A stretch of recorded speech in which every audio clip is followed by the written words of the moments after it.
Hello, it is the Esoteric Podcast extra episode, right? Yeah, extra episode. Welcome back, everybody. As we mentioned in this week's regular episode, we hate X-Men Apocalypse. Well, I mentioned I hate it. Wesley hadn't seen it yet. So I made Wesley watch it. And now we're just going to talk about how much we hate it, because Wesley also hates it. Oh, it's bad. It is bad. Yeah, we didn't have as much time to insult the movie as we wanted to, because we were also praising Luke Cage. Luke Cage was an epic, awesome show. Loved every moment of that. But, yeah, so much still wrong with X-Men Apocalypse we didn't address. Oh, God. That we're going to do this extra episode just to make fun of it. Yeah. Because, good God, that movie fucking sucks. Yes. Alright, so my biggest complaint of this movie. Wesley, have you seen First Class, Days of Future Past? Yep. Did it seem to you like somewhere along the lines they fucked the CGI budget, or Yeah. somehow screwed up the CGI team, or... Yeah, I first noticed it with Alex's chest circles of laserness, whatever they are. When I first saw that, and I'm like, did they get more low res or something, or? You know, actually, I noticed from way back in the beginning, the very first CGI we see, I was looking at and going, really? This is what we get now? Because, oh my God, that looks terrible. Angel's wings, Oh you my know, gosh. I mean, just... Yeah, I don't know if I saw a CGI moment that was actually worth talking about. No, it was so funny. I was watching Angel flap his wings, and I'm like, hey, didn't Sonic 06 do better CGI than this?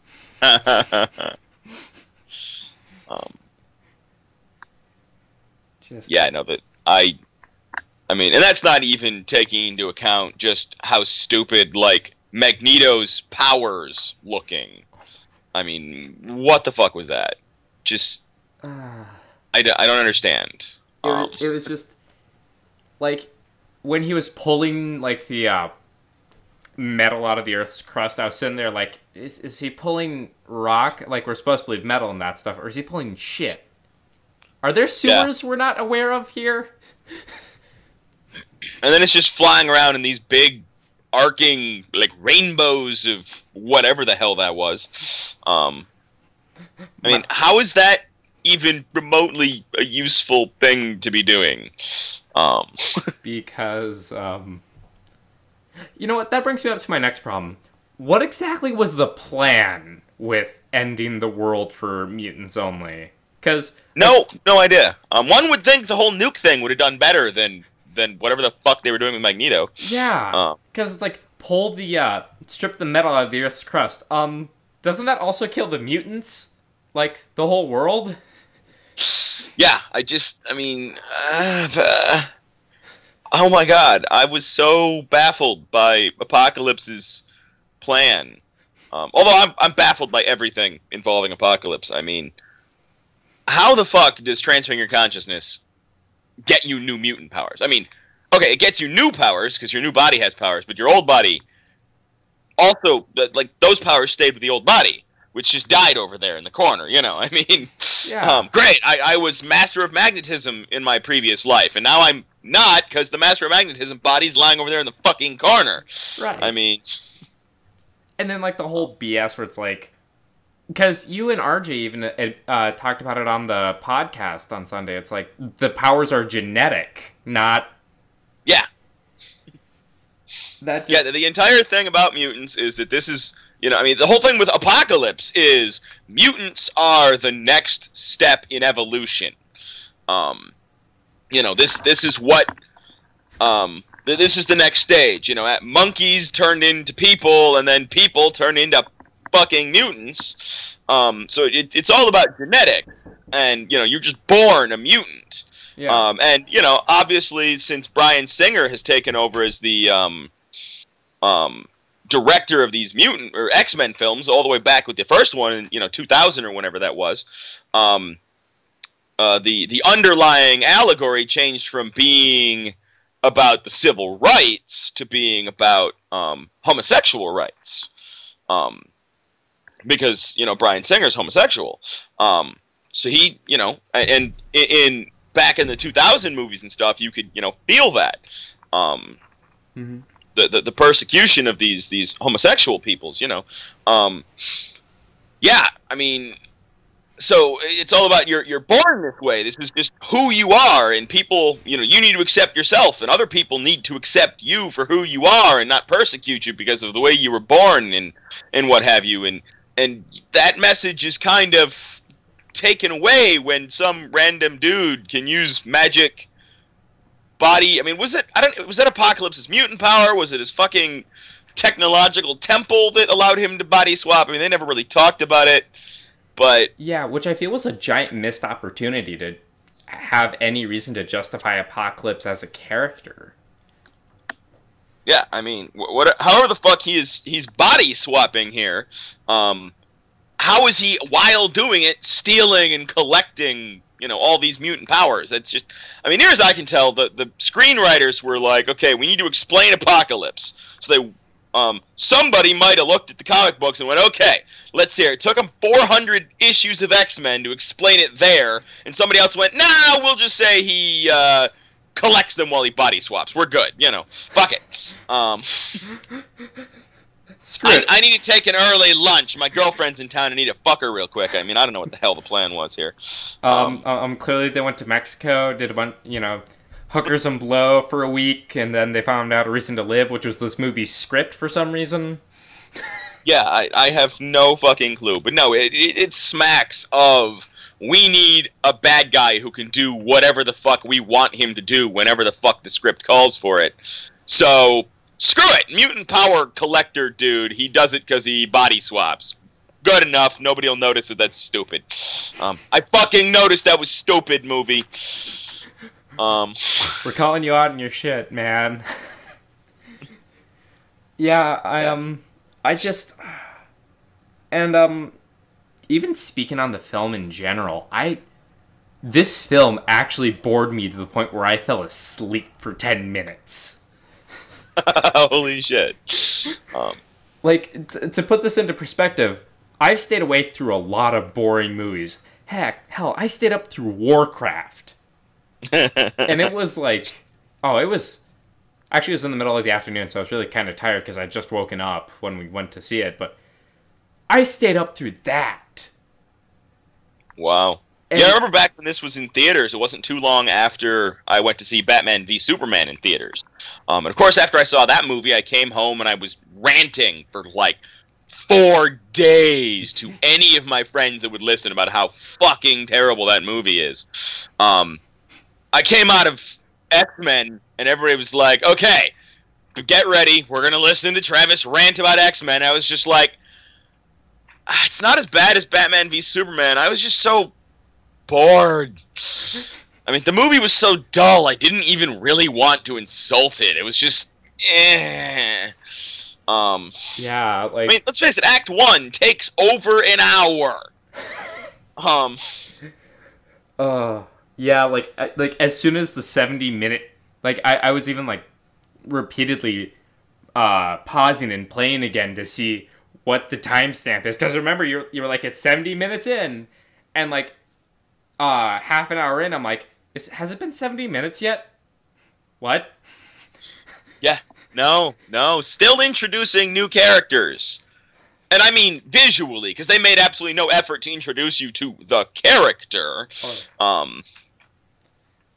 Hell, I mean, Jubilee, yet again, if you don't know what the fuck she looks like, you had no idea she was even in this movie. She was the, you know, Asian chick in the yellow jacket who ran off with Scott and Jean Grey into town. That was Jubilee. Yeah, that was Jubilee. I remember you talking about her, you were like, she has a yellow jacket. I'm like, okay, I'm going to look out for a yellow jacket. That's probably the point I fell asleep at. Yeah, no, I mean, don't get me wrong, it's the same thing they did to her last time she was featured in one of these movies. But yeah, I mean, even Angel's whole introduction was angry cage fighter? Although I'm very confused. Was he being held there against his will or not? Because his comment to Nightcrawler about if we don't fight each other, they're going to kill us both, made it seem like he was held there against his will. But then his whole motivation for joining Apocalypse, near as I can tell, is his wing got injured during the fucking cage fight that he insisted the other guy fight him in. I mean, what? And that is literally everything I know about his character. He's angry that his wing got burned in the cage fight that he wouldn't just beat the fuck out of the other guy during. It's, oh gosh, Angel's character especially, I just came to hate because, first of all, the anatomy of how it works when first of all, the fact he gets metal wings and he can still fly. Well, getting metal wings is canonical to the comics. Okay. Sort of. In the comics, they didn't look as feathery as they do there. I don't know if it was just the way they were being drawn or if they were supposed to be a difference there. I mean, I haven't interviewed any of the writers or comic book artists or anything from the time when... because in the comics, Angel, who of course is one of the founding members of the original X-Men back in the 60s, he does become one of the Four Horsemen in one of the iterations of the Four Horsemen that Apocalypse assembles, and he becomes Archangel. And Apocalypse really does change him and give him metal wings. But in the comics, it always looks more like a metal, sheet with a wing pattern in it, kind of like, he's given airplane type wings. And in fact, at least in the X-Men cartoon that was on Fox in the 90s, they were retractable. Okay. So that they'd actually be sucked in to his back. So he could disguise himself more easily. Yeah. I don't remember from the comics whether or not that was a thing. But yeah, so it was kind of you kind of felt like he replaced his feather wings for metallic wings that must have had some sort of other technology built into them. Yeah. Because once again, in the comic books, Apocalypse is using technology from this race of space aliens called the Celestials to do this. It's not some random power thing, ability. I don't know what mutant he stole that from, who just has the ability to turn wings into metal, but... That's a really odd niche power. Yeah, no shit. But yeah, and technically it's sort of canonical the way that they did it in the movie, where the metal kind of surrounded and turned his feather wings into metal wings. Because it's revealed in the comics, possibly because they were having a Let's Go to Mexico day. But it's revealed in the comics when they decide to turn Archangel back into Angel that his actual feather wings have been inside those metal wings the whole time. Okay. Because comics are weird. Yeah. Just so much fucking weird in comics. But yeah, so no, that was all fucked up. Yeah. Yeah. I have a question for you. So first, as I talked about last week, Apocalypse falls the distance of like half a Burj Khalifa, or however you pronounce the name of that building, into the earth beneath Egypt, because apparently he had a giant freaking tunnel carved down underneath his pyramid. Yeah. Then the pyramid top lands like 20 feet from the top of the pyramid. And then when Moira is digging down there, or goes down there, she leaves the door open and sunlight comes in and hits it and wakes Apocalypse up, right? Yeah. How is this the first time in more than 2 millennia? I don't remember the exact timing in the film, but it's what, 3-4 millennia? Something like that. That it's revealed that Apocalypse has been freaking down in this hole? How is it in, somewhere between 2 and 4 millennia, this golden pyramid top is buried, 20 feet below the freaking surface of the sand in Egypt. And A, nobody found it and, like, I don't know, stole the fucking gold. Or B, found it in sunlight and hit an apocalypse, woke the fuck up. Just, I mean, a long string of, and I hate to even justify it, a long string of night robberies happened, and they didn't have the proper flashlights to check. No, that's complete BS. Screw that. I noticed that the second it happened, and I'm like, wait, this is the first time this is happening? I mean, how extra careful is this secret cult of apocalypse worshippers that they've been going down there to, like, chant over the damn thing for untold years, and no one's left the fucking door open accidentally, you know? That leads me to think that they wake up at, like, 4 in the morning and then get home at, like, 9. Well, could you imagine the first guy who's digging the tunnel? He's, like, digging the tunnel, but he's so worried somebody's gonna find his tunnel, and he's carefully hiding it. Yeah. The whole fucking time. And then they build this entire fucking cult when he digs out the little cave around the fucking pyramid top. I mean, what the fuck? Yeah. And then, so the sunlight hits the pyramid. Moira's right there. Charles is in Cerebro, which is powerful enough that every fucking mutant ever is showing up on a screen that the people standing in the room next to Charles can see. Moira is literally, like, you know, a couple dozen feet from Apocalypse here. And he's like, oh, look, Moira's hanging out here, but I don't sense Apocalypse, because I suck at being the most powerful fucking telepath who can sense all mutants on the fucking planet. It's part of the body swap thing. See, Apocalypse was very smart and forward-thinking with his body swapping to the point where he found a mutant that wouldn't be detected by other mutants. And I can't even BS this. That there's literally no reason for that. Speaking of that Cerebro scene, did you notice? Beast said, okay, I'm going to put in the coordinate for whatever they were looking for, right? Yeah. Which was obviously going to be somewhere in fucking Cairo. And when Cerebro boots up, the first thing you see is North America. It's like, what the fuck was the point in the coordinates here, boss? Because, you know, Beast likes to think he has an important role in doing that. Yeah, I mean, what in the fuck, man? Just so goddamn stupid. So, there's one unanswered question I actually have that you might know because it was probably something addressed in the comics, but according to the movies that we've watched so far, Beast can transform between human and beast form at will.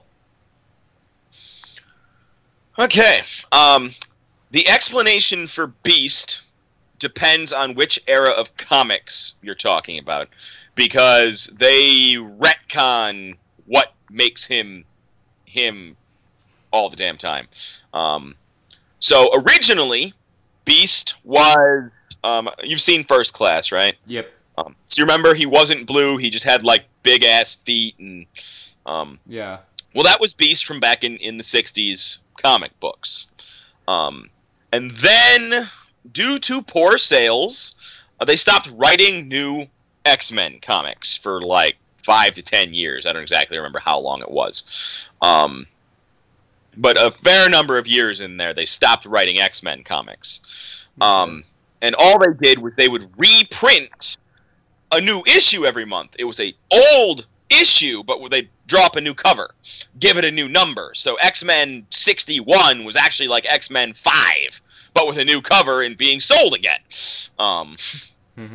I don't know whether or not people of the time recognize this. I mean, I wasn't around in the 60s, and I haven't researched or talked to anybody who bought comics in the 60s.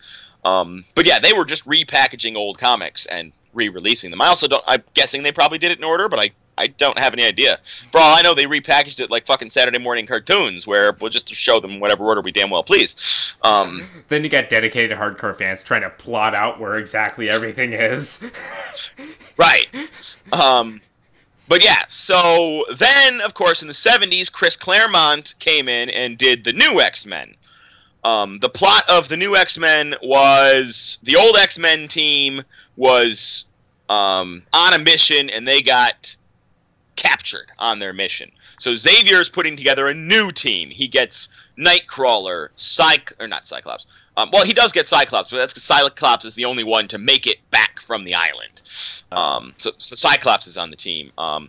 He gets Colossus. He gets Storm. He gets Wolverine. He gets a guy named Thunderbird who dies during the issue. He's a Native American guy who dies during the issue. There's Sunfire, who's a Japanese guy. No, Sunfire. I don't remember if Sunfire was in this or not. Huh. I haven't read it in a while. But anyway, so they go rescue the original X-Men, and then the original X-Men decide not to stay, and they go away, and Cyclops is the only one who stays. All the other original X-Men leave.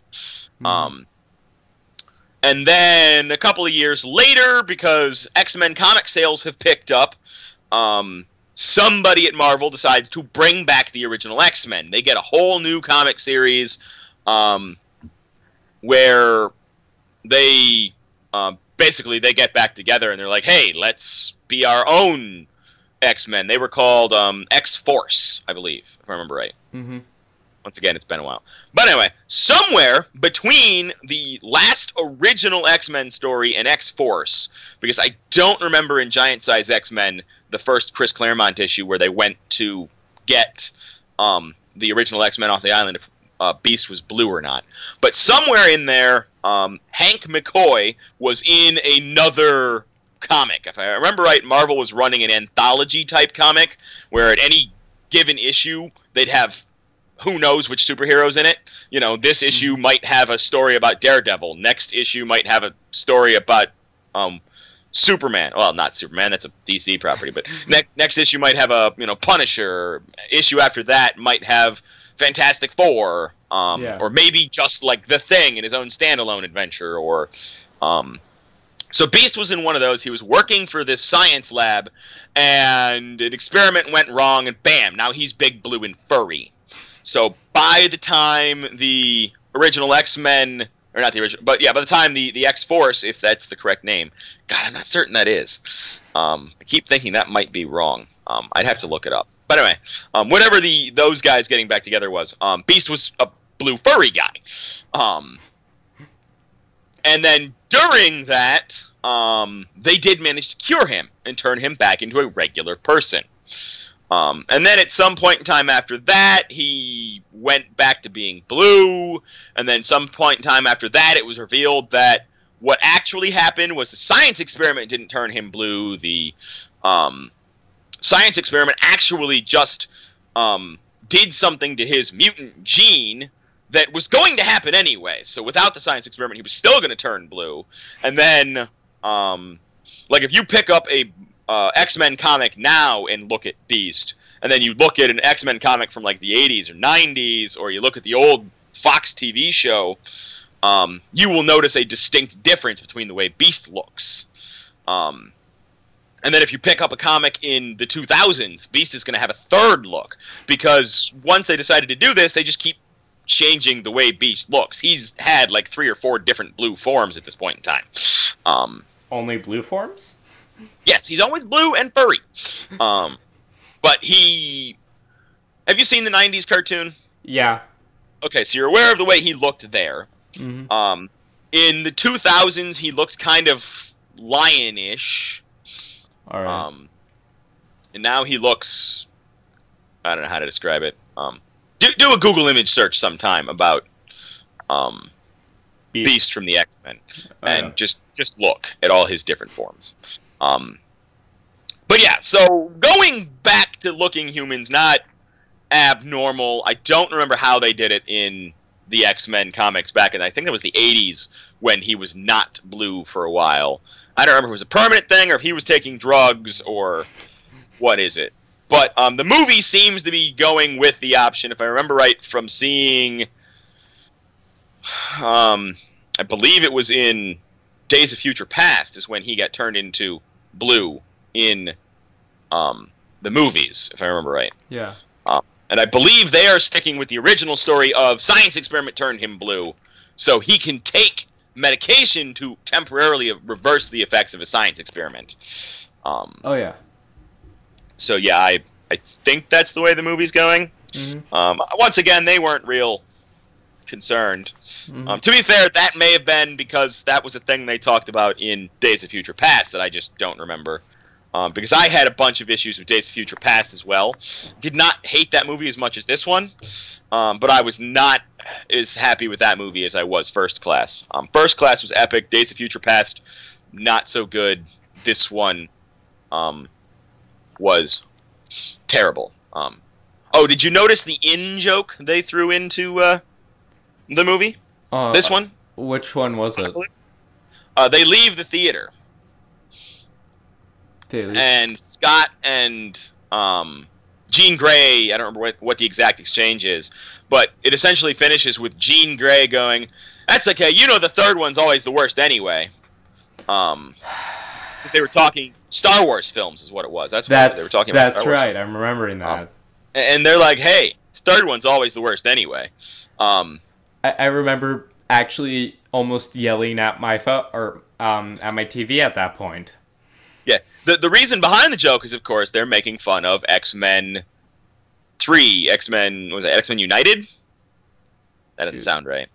X-Men, I don't know, the third one, where they did the Phoenix and that whole thing on Alcatraz Island, and yeah. God, that was retarded. But, you know, they were making fun of that. But, if you look at it, Apocalypse is also the third movie in the new trilogy. Yeah. And lo and behold, it sucks giant donkey balls. Hey, I just noticed something funny. X-Men pulled a Star Wars. No. Ewoks were stupid. They weren't X-Men Apocalypse stupid, though. True. Yeah. And it wasn't angsty enough to be a prequel trilogy Star Wars, so there wasn't enough dialogue in X-Men Apocalypse for them to waste time having some random dude talk about how much he loves some girl.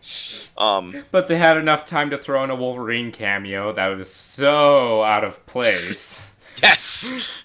Let's just have Stryker, who is some colonel in a random military branch. I don't even remember if they mentioned in Days of Future Past what fucking military branch he was in. But yeah, he's some random military branch. They bring him in. This is just a setup trying to go, hey, remember X-Men 2? Huh? That was a good one. Yeah, remember that one? Love us again. Stop sending us hate mail. But yeah, I was actually curious about it way back in X-Men 2. Stryker is a U.S. military guy who is somehow associated with a top-secret military project on a secret Canadian base? Wait, what? Are freaking U.S. military personnel allowed to just fly random kidnap people to a military base in Canada? Does Canada know about this military base? Or did the U.S. like sneak into Canada one day and be like, hey, we're going to build a secret military base in Canada. And then we're going to just like tell Canada every time we fly military planes there that it's we're delivering kibble to the wolves in the Canadian wilderness. Yeah, that's our lie. I mean,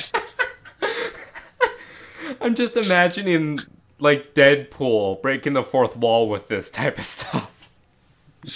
Yeah, I mean, holy crap. How does this U.S. military guy keep sneaking helicopters full of people? Children, actually. It's always children. He's always kidnapping, like, teenagers and taking them to a secret Canadian military base somehow. That's because they want you to hate them, and that's the cheapest way they can do it. But why? I mean, I know it's in Canada because in the comics, Wolverine is from Canada, and when they get around to that version of Wolverine's backstory, it's in Canada when he gets the adamantium in his bones and what have you. Yeah. But at least there, it's being run by the Canadian government. Maybe it's the U.S. and Canada's secret agreement they don't tell anyone about. Got it. I hate justifying this movie. It hurts my soul. Yeah, I don't understand that. Holy fuck. And it also doesn't help that Yahtzee from Zero Punctuation is still narrating my life. Yeah, that's definitely a thing you should do before insulting a terrible movie. Is just listen to Zero Punctuation all fucking day. Yeah, yeah, this movie sucks. And, like... So out of curiosity, after I mentioned last week, and I pointed out that Alex Summers was, you know, like, somewhere between 16 and 20 in X-Men First Class, which is 20 years before this movie, which makes Alex Summers somewhere between, like, 36 and 40 in this film. He is being played by a guy who I think is, like, 24. Yeah. I was looking at him, and I was like, you age well. I mean, can I have that? I mean, I'm only 19, but still. Yeah, I kept looking at him and going, what? I just, what? You know what? I think I found oh gosh, I'm gonna really hate myself after this one. I can justify that too. You know what happened? Alex didn't age. And, because I don't remember that being one of his powers. No. Here's the justification for this movie. The Summers brothers, that's their names, if I'm correct. What happened is, they don't talk about it in this movie because it's, you know, super secret, hush hush. But if you actually go into their origin story at some point, it turns out that they get to a certain age and they just stop aging. Oh, so Scott was like 14, because God, that guy looks super young. I mean, don't get me wrong, Alex looks super young for his 40 years old or whatever it's supposed to be. But yeah, so Scott's like even younger somehow. And it's because they like just don't age, huh? Yeah, it's kind of like with Wolverine. You know, he Sure. Yeah, this is actually the second time that I have seen. The actor's name is Lucas Till. But it's the second time recently that I've seen him play a character that in my brain should be, well, in this case, in the film is supposed to be, but also in my brain is supposed to be way freaking older than shown. Because I don't know if you're aware of this, Wesley, but he is MacGyver in the new reboot they're doing. You gotta be kidding me. He is? Nope.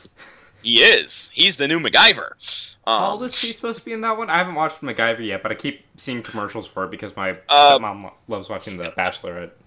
I'm pretty sure he's supposed to be around the same age Lucas Till actually is, which is like 26, I want to say.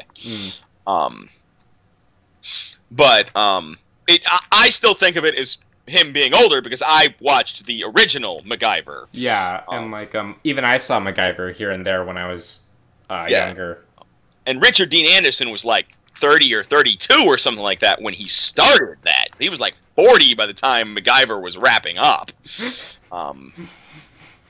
Yeah. You know, so... And then, of course, I watched SG-1 after that, so in my brain, you know, Richard Dean Anderson's just always older, even when, you know, he was pretty damn young in MacGyver, but he was still, like, you know, 30-something. Yeah. But yeah, so it's just... That guy, he just way too young for all of the parts I keep seeing him in. Gotta have that young boy appeal. That sounds kind of pedo. So, I want to insult Apocalypse some more. The character, not the movie. Okay. So, Apocalypse. He has all these powers whenever it's convenient for the script. But most of them he only uses once. About the only power you see him use more than once is his power of, like, sucking people into the walls and floor. And yeah. What the fuck is up with that? I'm curious. Just what the fuck? You know, maybe he gets tired if he uses any other power. I don't know. That makes no sense. And then here's another question, and this is not. I somehow even managed to avoid or miss this. I recently watched Honest Trailers. Honest Trailers did X-Men Apocalypse here this week, I want to say. Mm-hmm. Or maybe it was last week. I don't remember. But anyway, they did X-Men Apocalypse, and they pointed it out. And when he is recruiting Storm, of course, did... I don't even know what her plan was. Briefly distract everybody with a gust of wind using her powers, snatch money, get caught and chased, because she's clearly a terrible thief and a terrible mutant and just all around terrible. How is she still alive? She gets cornered in that alley, and that's when Apocalypse shows up, right? Yeah. And then this is one of those times Apocalypse uses a power once and then never again. He literally just melts those people into sand. Yeah. Why was this not a thing he just used? Yeah, why didn't he ever do that? Oh my god, that makes me even more angry at the film. Why did he superpower Magneto to do his whole thing when he could have, like, superpowered himself to just, like, fucking melt all humans? Maybe that's why he was trying to get Xavier, because he knew Magneto would fail. And he knew that with Xavier's power, he could, like, kill everyone. Why didn't he already do it? I mean, when Xavier was hooked up, he spent a bunch of time launching nuclear missiles. Why didn't he just melt everybody? That's a good question.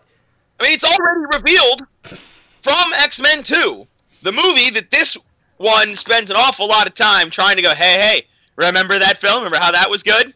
The whole plot of that movie was mind control to make Xavier blow up the heads of all regular humans. Yeah.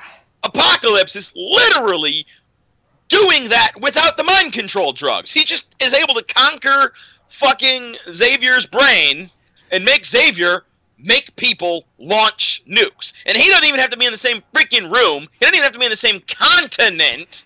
There's an entire ocean between where Apocalypse is and where Xavier is. But he's able to mind control Xavier to make Xavier make a bunch of people launch nukes, when he could have just made Xavier blow up all the humans, like was the plot of X-Men 2. And this movie would have been way shorter. It would have been just as stupid, but it would have been way shorter and way better because of it. Yeah. Oh, okay, that reminds me of another one of Apocalypse's stupid blunders, in my consideration. Why does he...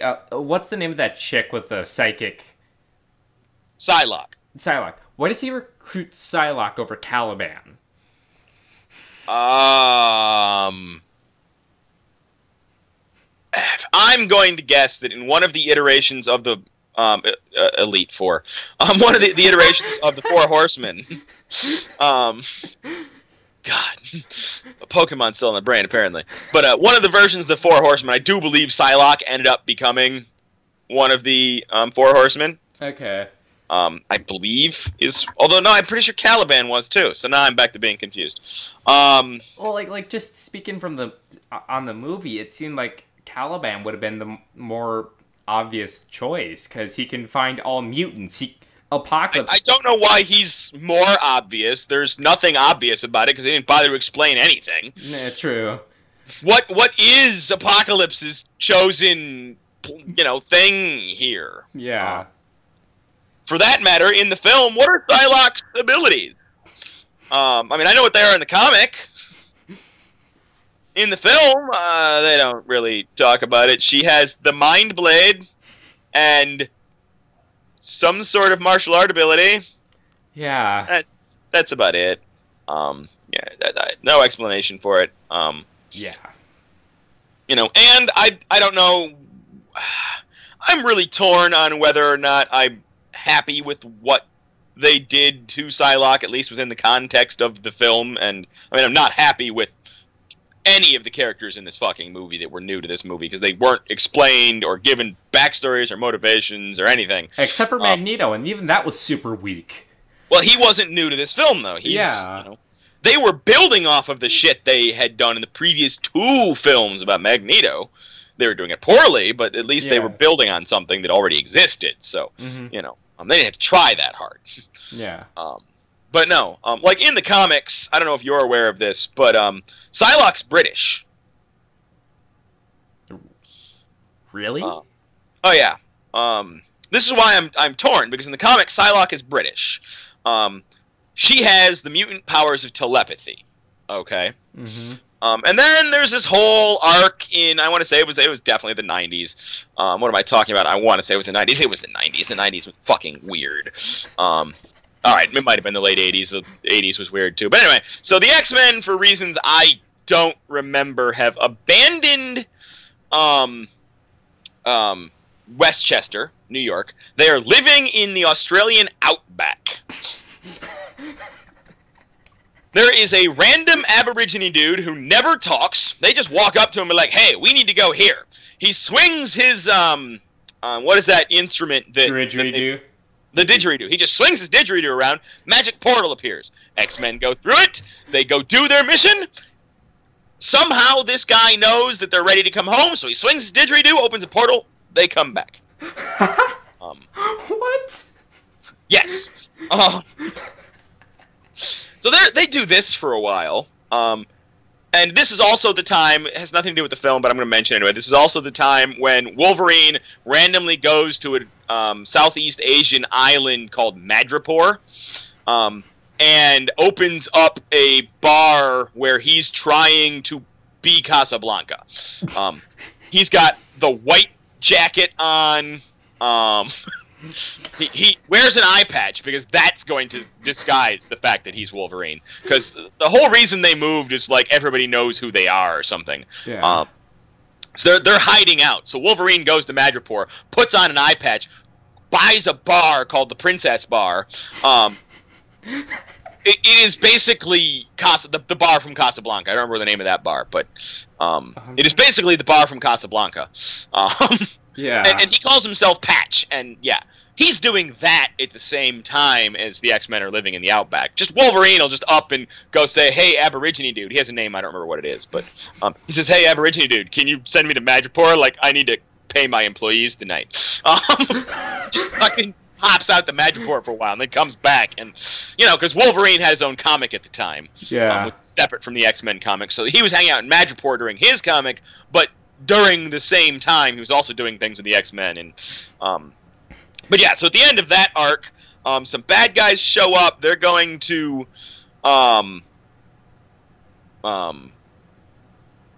they take over the base, and the X-Men realize the only way that they're going to survive is they go through this thing called the Siege Perilous, which like rewrites history in weird ways that I don't. Basically, everybody comes out the other side, and they now lead new lives, and nobody knows who they are. And then, of course, they eventually, pretty much immediately get right back together and become the X-Men again. Guess it's just boring without the X-Men. Yes, but Psylocke is the last one to go through, and then she's not seen for a few issues of the comic, if I remember right. And when they finally find her again, she's an Asian assassin. Originally, it was assumed that the Siege Perilous put her into this Asian body when it, gave her a new life, even though it didn't change anybody else's body. And then, of course, it's Marvel, so they eventually retconned it to be, no, she ended up in Mojoverse. I'm not going to explain. Look it up sometime. So she ends up in Mojoverse, and there's a four-armed chick, or six-armed chick named Spiral there. She runs what's called the Body Shop, and because of reasons I don't remember, she swaps bodies between a ninja assassin who works for the Yakuza and this prim, proper British lady who's a psychic. And when they swap bodies, now Psylocke is in real name Elizabeth Braddock. Say something more British than that anytime, I dare you. So she is now in this Asian, Japanese, I think it's Japanese. If it's ninjas, it's Yakuza ninjas, it's Japanese. Yes, but this is Marvel, so, for all I know, they made her Chinese, but also Yakuza for some reason. I don't know. Um, That's just confusing, man. welcome to Marvel. But yeah, so it's this whole thing where, like, the ninja assassin in the prim, proper British chick's body, who still has purple hair, always has purple hair for some reason. But yeah, trying to, like, get her body back from Psylocke, who's now a ninja assassin, who also, for some reason, knows ninja assassin stuff, just because she gets put into a ninja assassin body. It's almost as dumb as Apocalypse getting the powers of the bodies he takes over. Yeah. Well, no, it's as dumb as him keeping the powers from the ones he left. Yeah. But yeah, because Psylocke is still psychic, and that's where they get the whole psychic knife thing. Yeah. Because that's a thing she learns to do. She can focus. The knife is the focused totality of her psychic power. Is usually the way they phrase it in the comic. Okay, that makes sense. And usually in the comic, it is a psychic blade where she can just stab you, and, like, now your brain's fried. Ooh. It has been shown, although very rarely shown, to be able to actually damage physical things. It is mostly used to physically damage things in the frickin' film, of course. But yeah, so that's Psylocke. So I see why they did not delve into all of that for this movie. That's like 4 movies on its own just to explain that nonsense. And then a third one just to explain how she actually got where she is. So it's 4 movies to explain the backstory, and then a third movie, not 3 more, but a third one. Sorry, I heard you wrong. A 5th movie. I got sleep last night, I swear. Okay, so we get to the end of the movie, which is just dumb. Oh my gosh. We have Quicksilver and Mystique, like, just trying to talk Magneto down. Hey, maybe not destroy the world, maybe. You know what ticks me off the most? The one thing about Quicksilver's character arc was that, oh hey, I'm gonna go... He had an arc? I should properly say, the whole thing about Quicksilver, his one reason for being a character, was that, in this movie at least, was, hey, I'm going to tell Magneto I'm his son. No, that is the one motivation they gave his character. The one reason his character exists is because those Quicksilver scenes, they did one in Days of Future Past, and they did one here. Those are awesome. Yes. That's the reason he exists. Yes.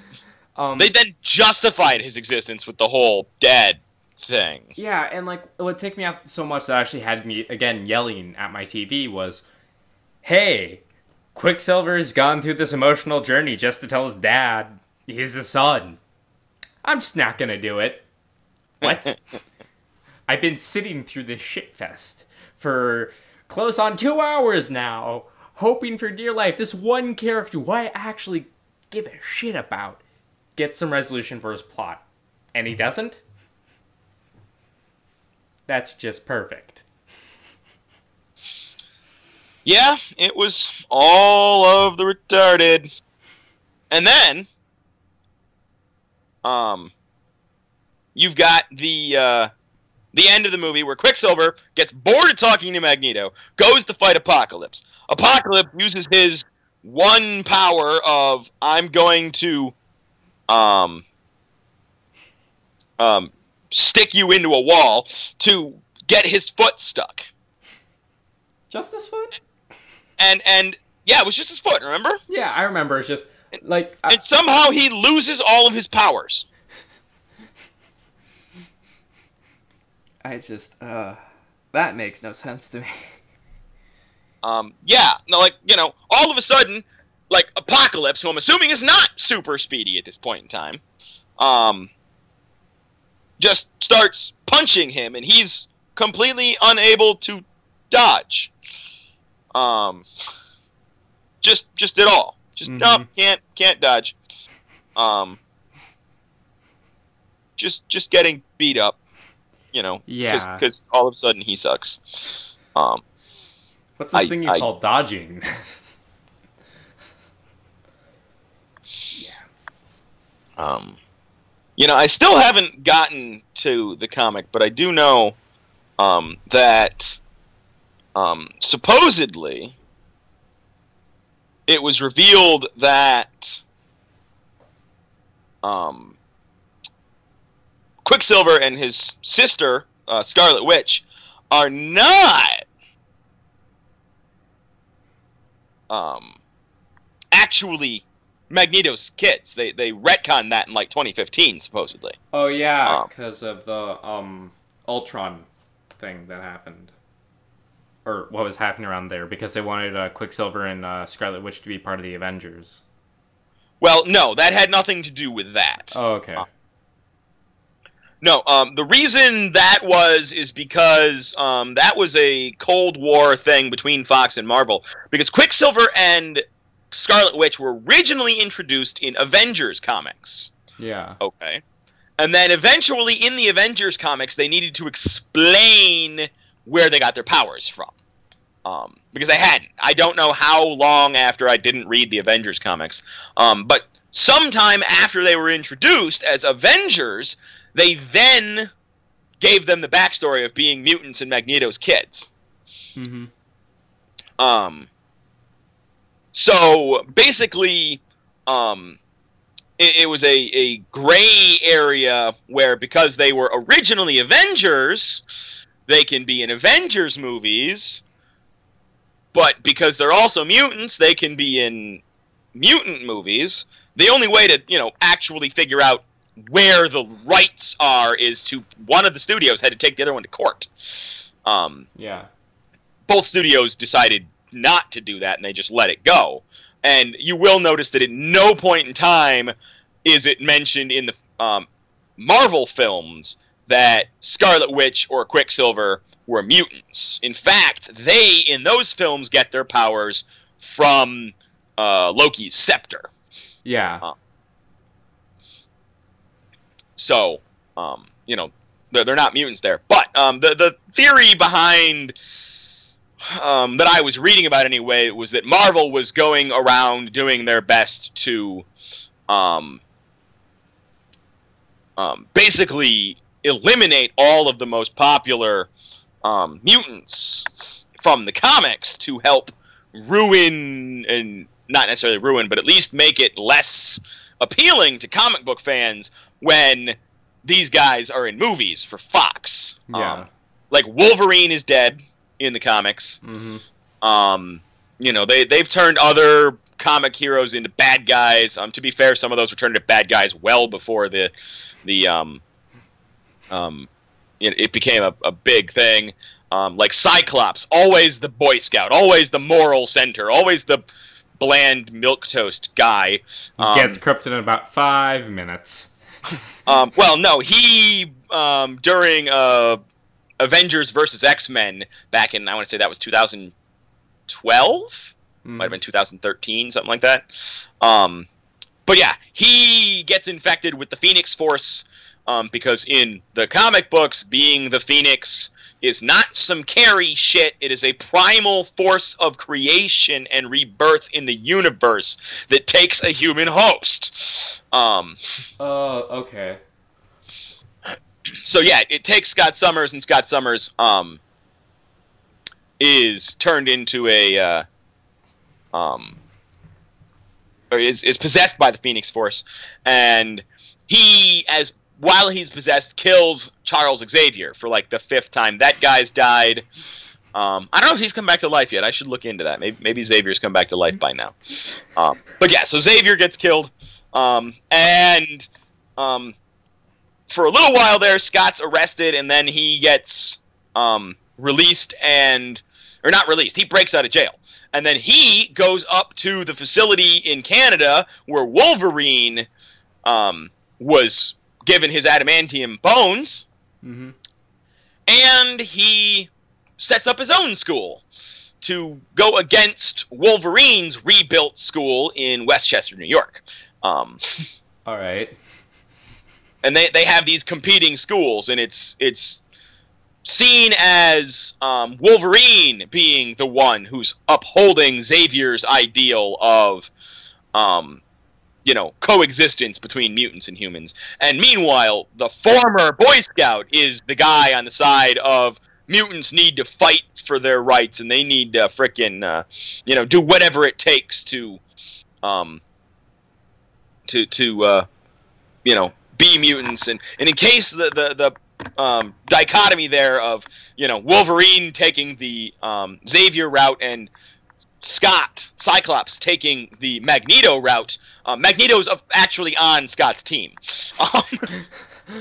Just in case you missed that. If they don't get the symbolism, we'll be blatant with it. Yeah. That's gotta be some intense basketball games.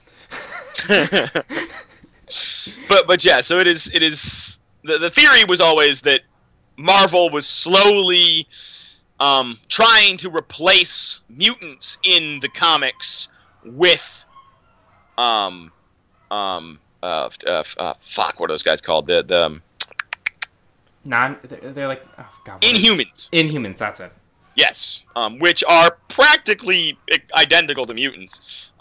People with random, genetically based powers. Yeah. The difference being they are a result of alien manipulation instead of evolution. But like in the comics, originally Inhumans were created by Terrigenesis. There's these crystals that young Inhumans are exposed to. Bam! It activates their latent alien DNA that exposes their powers. And then in the comics, they do this thing where Black Bolt, the king of the Inhumans, blows up his flying city, and when he does it, he releases a bunch of Terrigen crystals. They like shatter into this big cloud that prevailing winds blow all over the world, activating the latent alien DNA in hundreds of thousands of Inhumans the world over, and now they are being persecuted, and meanwhile mutants are down to like less than 1,000 due to shenanigans from the mid-2000s. This whole thing called M-Day, where Scarlet Witch, whose powers are very similar to Apocalypse's in the comics, where they are whatever the fucking writers want them to be. But yeah, so she has this ability where she basically one day goes, no more mutants, and bam, like 3/4 of the mutant population, or maybe it's 90% of the mutant population or something like that, bam, all lose their powers. Yeah. Yeah, weird shit in comics, but yeah. But yeah, so yeah, Quicksilver loses his speed because he fucking gets his foot trapped. Xavier, the most powerful freaking telepath on the planet, who Apocalypse wants to take his body to add telepathy to his list of powers, right? Like that's a thing. Apocalypse is like, I'm taking your body because I want to be telepathic now. Xavier takes Apocalypse into the frickin' mindscape, which is some of the most interesting stuff in the comics. There's all sorts of issues where Xavier or some other telepath is fighting some other telepath in the mindscape. And it's this big surreal battle scene in the comics, Mm-hmm. Here it's, we'll go to the mansion, we'll make Xavier look cool for all about 10 seconds, and Apocalypse will kick his ass. Yep. Until Jean does her whole Phoenix thing, because, we need that big Firebird. Angered me so much when I saw that. I was nearly... to give the audience a good reference, I was yelling at my TV more... like, when did I see this? Like, Tuesday night or something like that? And I was yelling at my TV more than today when I was watching Ghostbusters 2016, which I got things to talk about that when we get to the podcast this week. Yeah. So, all around, just a shit show of a fucking movie. The ending is crap. The middle is crap. The beginning is way too fucking long. But about the only good things that Quicksilver scene. Yeah, that was the only redeeming part. Which, like you said to me last week, it's the shiniest of the turds. Yeah, no, it's... And let's face it, if you look at that Quicksilver scene, all those mutants were dead. Oh, yeah. I mean, he literally threw them faster than the explosion. The acceleration took all of their internal organs and compressed them into jelly against their frickin' bones. Yeah, there's against their rib cage as they went flying through the air. Yeah. Then they hit that curtain he strung up and went careening through it like a freaking bullet into the freaking woods. I mean, Hey, maybe every mutant except for maybe every side mutant or the background mutants you see in a Xavier school all have invincibility. I hate justifying this movie. The working theory that most comic book people use, I don't know if it's ever been officially like a thing a writer used, but I know that like fans are always talking about, you know, Flash in DC, Superman in DC, Quicksilver in Marvel, any of the other characters who are super speedy. You know, you're always seeing them in comics and in movies and stuff. They're grabbing people and moving at super speeds with them, you know, to like rescue them and what have you. Yeah. And you're just like, yeah, the acceleration alone is going to kill them. And then somebody's like, well, no, you know, the mutant speedster, you know, the speedster's powers somehow dampen that when, you know, they're touching them. Okay, fine. So all of the mutants that Quicksilver grabbed and ran to the yard are fine. But all those mutants he chucked into the yard, well, he then went away. So now, you know, there is no deceleration that Quicksilver is doing to put them in place. Yeah. It is straight up, I chucked you, and now you are moving at hundreds of miles an hour, because you're going faster than an explosion, significantly faster than an explosion. You know, so now they're going at hundreds of miles an hour, their clothes are going to burst into flames, and they're going to tear through those woods like a frickin' missile. I'd pay to see that comic. Quicksilver learns the extent of his powers. My favorite Quicksilver comic is actually one where Quicksilver is sitting around talking to his therapist. And he is explaining, you know how you're sitting at the bank. You're in a long line at the bank, and you're in a hurry. You have somewhere to be, and there's little old lady after little old lady, you know, in need of help, taking forever to do the most mundane of tasks, you know, counting out their pennies. 1, 2, 3, and you're just sitting behind her, tapping your foot, you know, impatient as all hell. That is the way Quicksilver's life is all the time. Due to his speed and his because obviously, in order to be as super fast as he is, he also needs super fast perception. His brain needs to work at that speed as well. Yeah. So that he can frickin' and this comic suggests that his brain does not speed up with his body to give him the faster reaction time, and he has a normal speed brain while he's moving at normal speed. No, his brain is always moving at that hyper speed, meaning when he is just talking to someone, it's the scene from Zootopia for him. What is a normal conversation for you, you're the sloth in Zootopia at the DMV. That is the way he perceives you. Just random side note. When you said Zootopia for a second, I thought Zootopia was Zoolander. So I'm like, when was that? When did that happen? No, the Disney film, man. The cartoon that just came out this year. You've seen Zootopia? Yeah, we watched it at Bill's house. Oh yeah, that's right. You were there for that. But yeah, so yeah, that DMV scene, that is Quicksilver every day, all the time, every conversation. Yeah, I'd hate to begin that. I probably would have committed suicide. I mean, Jesus. Yeah. So, it's been close to an hour on us ranting on this movie with tangents. All right, fine. We'll wrap up our insulting of the stupid, terrible movie.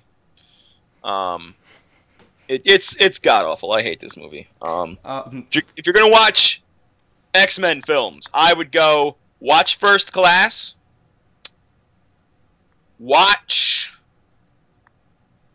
Days of Future Past, and watch X-Men 2, I guess. Skip all the rest. The rest of them suck. Most of the Wolverine... Well, and Deadpool, I guess, if we're going to talk. I mean, it's an X-Men movie, I guess, now. Technically. Deadpool's first. That tops the list. That one wins. That's the best. Never, ever watch Origins Wolverine. Or Wolverine Origins, or whatever. Yeah, never, ever watch that flaming pile of shit. Oh, you're being nice that time. Yeah, oh my god. I will admit, when that movie when that movie came out, some friends pirated the preview copy before it was even in theaters. I don't know if you heard about that leak back when that movie came out. Like a full month before it went into theaters. A copy got leaked that didn't even have finished CGI in it. Oh wow! And some friends of mine were in the group who downloaded that version, and we watched that. And I will tell you right now, I don't think the CGI could have saved it. I've still never seen that movie with the CGI. All of the CGI done. I'll just tell you now, it sucks. Well, yeah, there was no way the CGI was going to improve what I saw. That was a terrible fucking movie before they added CGI. CGI is not going to fix it. Unless the CGI was going to redo all of the dialogue, all of the... just everything about the movie. If they CGI'd over the entire film with a different film, the CGI could fix it. But if they only put it in the places that CGI was obviously lacking, no, it wasn't going to help. Yeah. So my final thoughts. A lot of snuff films have better character development than this. Wow. There's the Yahtzee speaking. Don't watch this movie unless you really hate yourself. And I will actually quote Yahtzee here. Don't watch this film unless the hitman you hired to kill you, his flight is 36 hours late and you already burned your house down. This movie sucks. Don't watch it. Terrible, terrible piece of shit. Yeah. All right, everybody, that is our random rant on X-Men Apocalypse. We didn't have enough time to bash it enough in our regular podcast, so here you are, bonus hour-plus long podcast of us hating on X-Men Apocalypse. If you are really masochistic, listen to this, and then also listen to our hour-long bash of Warcraft, and see if you can figure out which one we hated more. And while you're at it, watch RJ's opinion on Warcraft, and see if you won the fight. Yes, in 2.5 minutes. So, all right, everybody. As always, this is the Esoteric Podcast. You can check us out on YouTube on Saturdays is when we put up our edited version of our live podcast, which airs over on Twitch on Sundays. So you get double the fun in a weekend. Double the fun in a weekend? We'll occasionally throw up random stuff like this. We're looking to add other stuff during the week. You can follow us on Twitter. When we get around to actually tweeting things. I promise I'm doing that someday. Just like you're going to start up a blog soon? Yes, both of those things. I was going to start up the blog tonight, actually, but we're doing this instead. So yeah, and then check us out on Twitter at The Esoteric Pod. And if you like what you hear, you want to hear more of it, you want us to have better equipment, maybe you can see our faces, we'll get some webcams. Support us over on Patreon. We are the Esoteric Podcast over on Patreon. Look us up. I am TJ Bunker. With me, of course, is Demo Sai. Also known as Wesley. Yes, Wesley, also known as Demo Sai, whichever order we want to say that in today. Mm-hmm. Check him out on YouTube. He does awesome things, sometimes awesome things with friends. And that's not a porn joke. It's not a porn joke. Although I'm pretty sure that violates YouTube's terms of service, so if they thought it was a porn joke, I'm clearly not in the right place on YouTube. So, all right, everybody. I don't know when this is going up, but listen to us on Sunday over on Twitch. The week after the one that I am currently talking, we are going to be doing Ghostbusters and Deus Ex. It should be fun. Should be good times. So check us out. Yep. Until next time, thank you for watching. We will see you later. Goodbye.